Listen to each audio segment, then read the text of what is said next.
ہم اپنے lecture series اسلام اور ہم کے پہلے لیکچر کے ساتھ آپ کی خدمت میں حاضر ہیں۔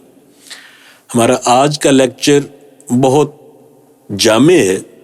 ٹاپک ہے اسلام کو سمجھنے کے لیے 9 بنیادی الفاظ۔ جی ہاں، صرف 9 بنیادی الفاظ آپ اگر سمجھ لیں تو اسلام کے زندگی کے ہر شعبے کے حوالے سے پھیلے ہوئے ہزاروں احکام کو سمجھنا نہایت آسان ہو جائے گا۔ پہلا بنیادی لفظ ہے عقیدہ۔ عقیدہ کا معنی ہے گرہ، یعنی ایسی بات جو آپ کے دل میں گویا گرہ لگ گئی ہے کہ اب دل اس سے آگے پیچھے نہیں ہو سکتا، یہ میرا عقیدہ ہے۔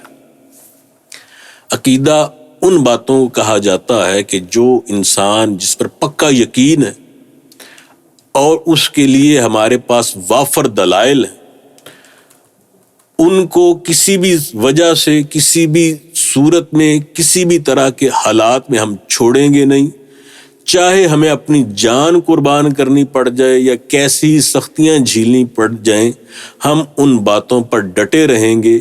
ان کاموں کو، ان باتوں کو کہا جاتا ہے عقیدہ۔ مثلاً مسلمانوں کا عقیدہ ہے کہ اللہ ایک ہے۔ اب عقیدہ ہے، اب ہمارے پاس دلائل ہوں یا نہ ہوں، ہم لاجیکلی کسی کو پروو کر سکیں یا نہ کر سکیں، ہماری زبان اس کو بیان کر سکے، سمجھا سکے یا نہ سمجھا سکے، مگر یہ بات ہمارے دل میں گرہ لگ گئی ہے، دل پکے ہیں اس بات پہ، حالات کیسے ہی ہو جائیں، کیسی ہی سختیاں مسلمان پر کر دی جائیں، مگر مسلمان اس عقیدے کو نہیں چھوڑیں گے کہ اللہ ایک ہے۔ یہ ہے عقیدہ۔ ایسے ہی مسلمانوں کا عقیدہ ہے، مثال دوسری کہ اللہ کے رسول حضرت محمد صلی اللہ علیہ وسلم آخری نبی ہیں۔ اب یہ عقیدہ ہے، کوئی لاجیکلی جتنا مرضی پروو کرے کہ نہیں ان کے بعد بھی نبوت کی یوں ضرورت، یہ ضرورت، ایسے ممکن ہے، ویسے ممکن ہے، جس کسی انداز میں بھی کوئی دلائل دے، مگر ہمارا دل اس بات پر جم چکا، گرہ لگ گئی کہ اب قیامت تک نبی پاک صلی اللہ علیہ وسلم کے بعد کوئی دوسرا نبی نہیں آ سکتا۔ یہ عقیدہ ہے۔ تو کئی عقائد کے مجموعے کو ہم کیا کہتے ہیں؟ ایمان۔ وہ کئی عقائد کون کون سے؟ اللہ کی توحید، نبی پاک کی رسالت، فرشتوں کا اقرار، جنت و دوزخ، کتابیں وغیرہ وغیرہ۔ تفصیل ہم انشاءاللہ بعد کی ویڈیوز میں بتائیں گے۔ تو پہلی بنیادی چیز ہے عقیدہ۔ تو بھئی جو چیز جس کو ہم کہہ دیں کہ یہ عقیدہ ہے تو سمجھ جائیے کہ اب اس پر کوئی کمپرومائز کسی صورت ممکن ہی نہیں۔ دوسرا بنیادی لفظ کیا ہے جی؟ فرض۔ فرض کسے کہتے ہیں؟ فرض وہ بات جو اللہ تبارک و تعالی نے قرآن میں واضح طور پر بیان فرما دی اور بہت ساری احادیث میں اس کی تائید آ گئی۔ یہ کیا ہو گیا؟ فرض، یعنی اللہ کا واضح حکم ہے۔ تو اگر کوئی فرض کو نہیں مانتا تو گویا وہ اللہ کے حکم کو نہیں مانتا۔ تو اللہ کے حکم کا واضح انکار کر دینا، یہ کیا ہو گیا؟ کفر۔ یعنی فرض کا انکار کیا تو یہ کیا ہے؟ کفر ہے، بندہ کافر ہو گیا، اللہ کا منکر ہو گیا۔ اچھا، اگر کوئی مانتا تو ہے مگر اس پر عمل نہیں کرتا، مانتا ہے کہ ہاں یہ اللہ کا حکم ہے مگر عمل نہیں کرتا، تو عمل نہ کرنا یعنی اللہ کی عملاً نافرمانی کر رہا ہے، تو یہ سخت کبیرہ گناہ ہے، حرام ہے۔ ٹھیک ہے؟ تو فرض عبادت اللہ کا چونکہ واضح حکم ہے، سب سے زیادہ اللہ کی رضا فرض ادا کرنے سے ملتی ہے۔ فرائض کا مقابلہ کوئی اور عبادت نہیں کر سکتی۔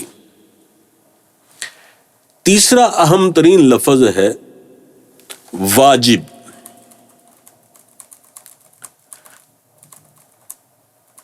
واجب کیا ہے؟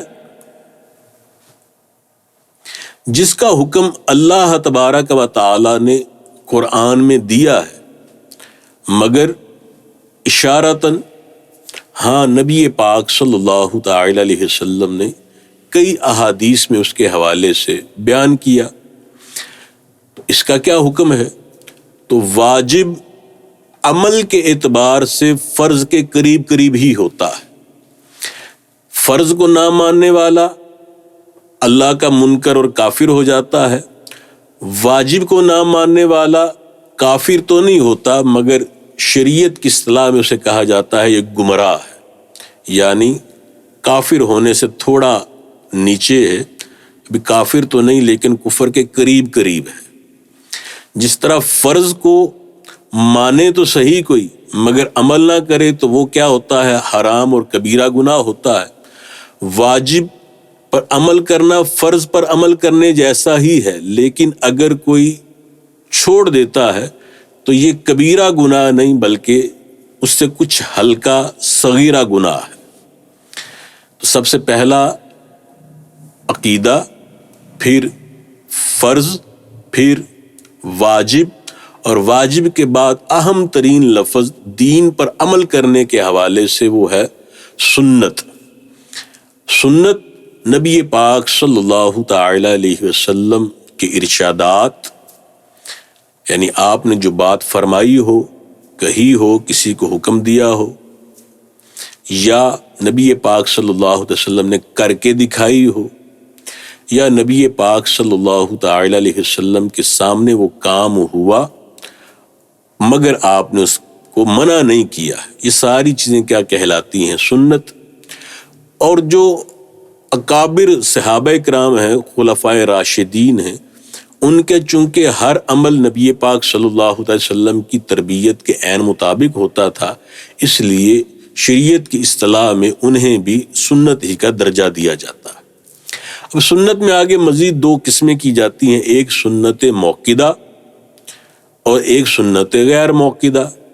موقدہ مطلب تاکید کی ہوئی سنت، جس کام کی نبی پاک نے تاکید کر دی کہ یہ ضرور کرنا، نبی پاک نے اکثر کیا ہے، اس کی فضیلت بھی ارشاد فرمائی ہے اور تاکید بھی کی ہے اسے ضرور کرنا ہے، اسے کیا کہا جاتا ہے؟ سنت موقدہ۔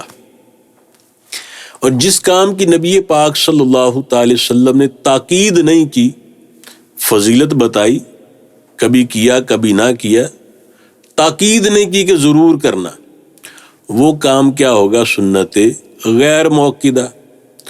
تو سنت کی دو قسمیں، موقدہ اور غیر موقدہ۔